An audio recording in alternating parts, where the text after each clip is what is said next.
Bonjour, aujourd'hui nous allons voir les principales règles d'accords. Il existe trois catégories d'accords selon le type de donneur.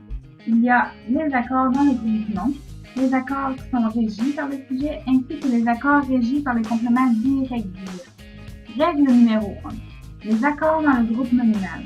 C'est le nom, le noyau, qui régit la majorité des accords dans le groupe nominal. Il donne son genre et son nombre au déterminant qui le précède. Il donne aussi son genre et son nombre à l'adjectif et au participe passé employé seul qui est en relation avec lui.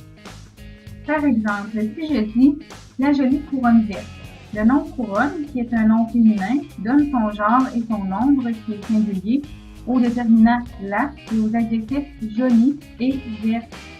Si je dis par exemple « les jolies couronnes vertes », le nom couronne donne son genre qui est féminin et son nombre qui est pluriel au déterminant les et aux adjectifs joli et verte. Lorsque plusieurs noms coordonnés sont d'honneur, l'adjectif doit être au pluriel. Le genre de l'adjectif dépend du genre des donneurs. Si tous les donneurs ont le même genre, l'adjectif va adopter ce genre. Aussitôt qu'un donneur est masculin, dans une suite de noms, l'adjectif doit adopter la forme masculine. Par exemple, dans la phrase « le sapin et la chandelle sont allumés », les deux mots d'honneur sont de genre différent. Le sapin est un nom masculin car on dit un sapin et la chandelle est un nom féminin car on dit une chandelle. Donc, l'adjectif allumé prend la forme masculine plurielle. Dans l'exemple suivant, la guirlande et la boule de Noël cassée. Les deux mots d'honneur sont féminins car on dit une guirlande et une boule de Noël. L'adjectif cassé prend donc la forme féminin pluriel. Règle numéro 2. Les accords régis par le sujet. Le noyau du groupe nominal sujet donne sa personne et son nombre au verbe avec lequel il est lié. Le noyau du groupe nominal sujet répond à la question « qui est-ce qui » ou « qu'est-ce qui ». Par exemple, dans la phrase « les lutins semblent fatigués », la fonction sujet occupée par le nom lutin, qui est masculin pluriel, donne son nombre et sa personne au verbe « semble ». Le noyau du groupe nominal sujet donne son genre et son nombre à l'adjectif qui exerce la fonction d'attribut du sujet. Le verbe attributif dans ce cas-ci est « sembler ». Le noyau du groupe nominal sujet répond également à la question « qui est qui » ou « qu'est-ce qui ». Dans ce cas-ci, c'est « qui est-ce qui semble fatigué ?» Ce sont les lutins. Donc, on accorde en genre et en nombre à l'attribut du sujet « semble ». Le noyau du groupe nominal sujet donne son genre et son nombre au participe passé employé avec l'auxiliaire être.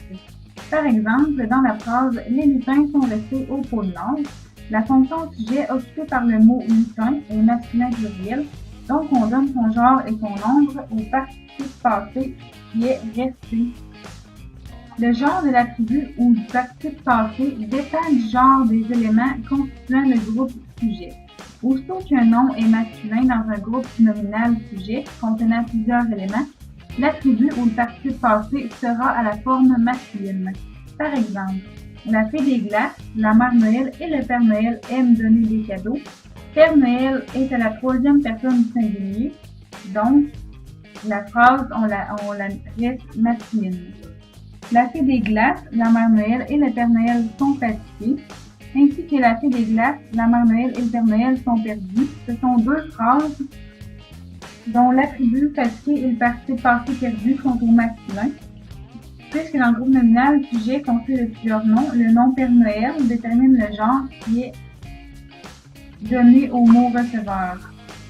Règle numéro 3. Les accords régis par le complément direct du verbe. Lorsque le complément direct du verbe est d'honneur, il donne son genre et son nombre au participe passé.